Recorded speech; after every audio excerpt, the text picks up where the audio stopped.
आपल्या देशाच्या सद्यकालीन राजकीय अर्थव्यवस्थेमधील एक ज्वलंत प्रश्न शिवाजी पार्कच्या सभेमध्ये अत्यंत प्रभावीपणे ऐरणीवर आणला. त्याबद्दल राज ठाकरे यांना धन्यवाद.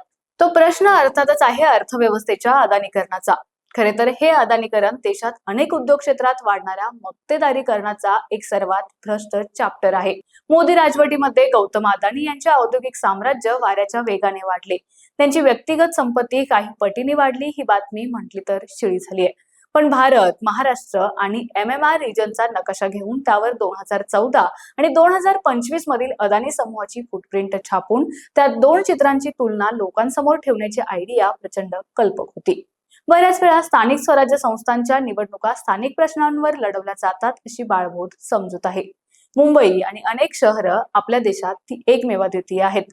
देशाच्याच नाही तर आंतरराष्ट्रीय भांडवल गुंतवणुकीच्या आणि मुख्य म्हणजे लँड मार्केटच्या नकाशाच्या या रिजनला वेगाने केंद्रस्थानी खेचलं जात आहे. मुंबई महानगरपालिकेच्या निवडणुकांमधील प्रचाराचा पीच राज ठाकरे यांनी व्यापक कॅनव्हासवर नेला. हीच वेळ असते नागरिक मतदारांचे राजकीय शिक्षण करण्याची. या संदर्भात दोन अनुषंगिक मुद्दे देखील पुढे आणले पाहिजेत. एक म्हणजे मुळात आपली फुटप्रिंट एवढ्या कमी काळात देशभर आणि देशाच्या बाहेर देखील पसरवण्यासाठी अदानी समूहाकडे एवढे भांडवल आलेच कुठून?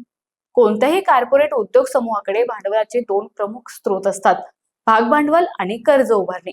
दिसतं असं की देशातील भांडवल बाजारात ज्यात आपल्या नागरिकांच्या देखील बचती असतात आणि आंतरराष्ट्रीय भांडवल म्हणजे private equity fund, sovereign wealth fund यांनी अदानी समूहाला मोठ्या प्रमाणावर भाग भांडवल पुरवले. तर रोखे बाजार देशातील बँकांनी, विशेषतः सार्वजनिक मालकीच्या बँकांनी अदानी समूहाला लागणाऱ्या कर्जाचा भार उचलला, जो पैसा पुन्हा सामान्य नागरिकांच्या ठेवीतून बँकांना उपलब्ध होत जातो. देशातील इतर मोठ्या उद्योग समूहांच्या तुलनेत अदानी समूहाचा डेट इक्विटी रेशो सर्वात जास्त आहे हे देखील नमूद करूया. दुसरा मुद्दा अधिक गंभीर आहे. तो देशाची सार्वभौमता आणि संरक्षणाशी निगडीत आहे. विमानतळ, बंदरे, वीज निर्मिती आणि वितरण, रस्ते अशी अनेक क्षेत्रे देशासाठी फक्त अर्थव्यवस्थेसाठी नाहीत तर संवेदनशील असतात.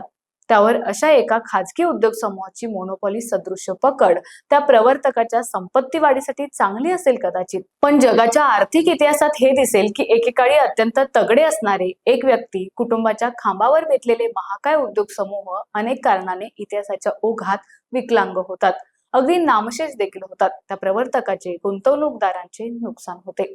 पण वर उल्लेख केलेले संवेदनशील पायाभूत सुविधा क्षेत्र नफ्या तोट्याच्या पलीकडे असते, असलेच पाहिजे. कोणत्याही देशाच्या आर्थिक सार्वभौमतेसाठी युनिक असतं, नॉन निगोशिएबल. अशा क्षेत्रात खाजगी उद्योजकाची मोनोपॉली सदृश्य पकड असणे देशाच्या दीर्घकालीन हिताचं नाही, विशेषतः आज अत्यंतिक वेगाने बदलणाऱ्या भूराजनैतिक संदर्भात.